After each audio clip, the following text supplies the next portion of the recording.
Баршаңызға қайырлы күн достар. Бүгін біз сіздермен өте дәмі пеште піскен наннан да ерекше болып шығатын қазанда пісетін нанды дайындайтын боламыз. Қазақша контенттің дамуына өз үлесіңізді қосып, менің каналыма тіркеліп, видео ұнаса лайк басуды ұмытпаңыз.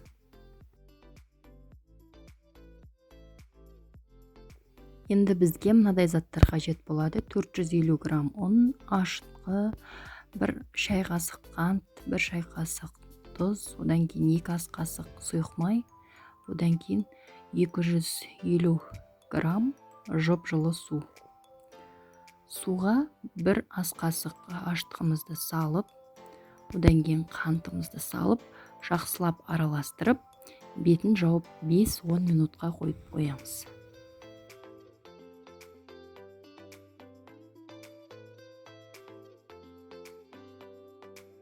Бес 10 минуттан соң ашытқымыз осылай көтеріледі. Тұзды ұнға араластырып, ашытқы құйылған суымызды, сұйық майымызды барлығын араластырып, жақсылап қамыр илейміз.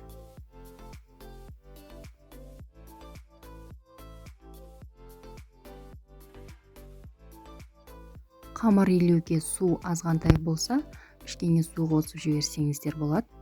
Осындай қамырымыз сәл қаттылау болып шығады.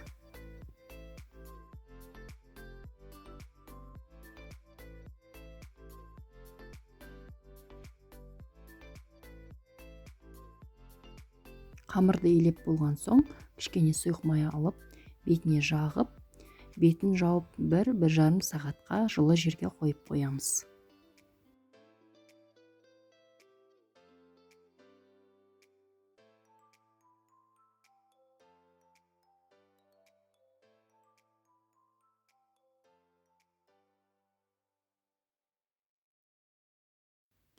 Енді нанды пісіретін қазанды жақсылап қыздырып аламыз. Қақпақты да дәл солай қыздырып алатын боламыз. Қазанымыз күйіп кетпес үшін ішіне тұз саламыз.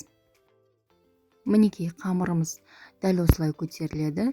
Менің қазаным кішкентай болғандықтан бұл қамырды мен 3-ке бөліп пісіретін боламын. Одан кейін 1 жұмыртқа қажет болады. Ағы мен сарысын бөліп 2 ыдысқа құйып алыңыздар. Мінекей қамырдан осылай күлше дайындап, оның астыңғы жағына жұмыртқаның ағын жағып шығамыз. Өйткені қазанның қақпағына жабысып қалуы керек. Қазанның қақпағын өте жақсы қыздырып алуымыз қажет. Енді жұмыртқаның ағы жағылған тұсын қазанның қақпағына қоямыз. Дәл осылай қойып, қамырды кішкене қолымызбен басыңқырап жібереміз.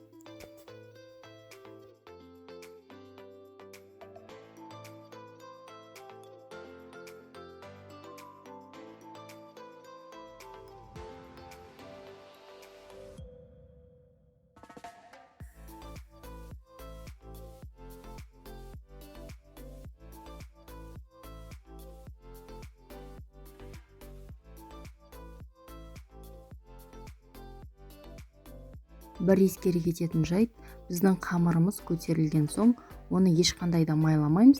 Дәл сол күйінде күлше дайындайтын боламыз. Өйткені майлайтын болсақ, қазанның қақпағына жабыспай, қамырымыз қазанның ішіне түсіп кетуі мүмкін. Дәл осылай қойып, орташа отта 30-35 минуттай пісіріп аламыз. Мінекей біздің өте дәмді қазан нандарымыз дайын болды. Ауыз ашар уақытқа ыстықтай пісірсеңіздер болады. Барлықтарыңызға ас болсын, кәделеріңізге жарасын.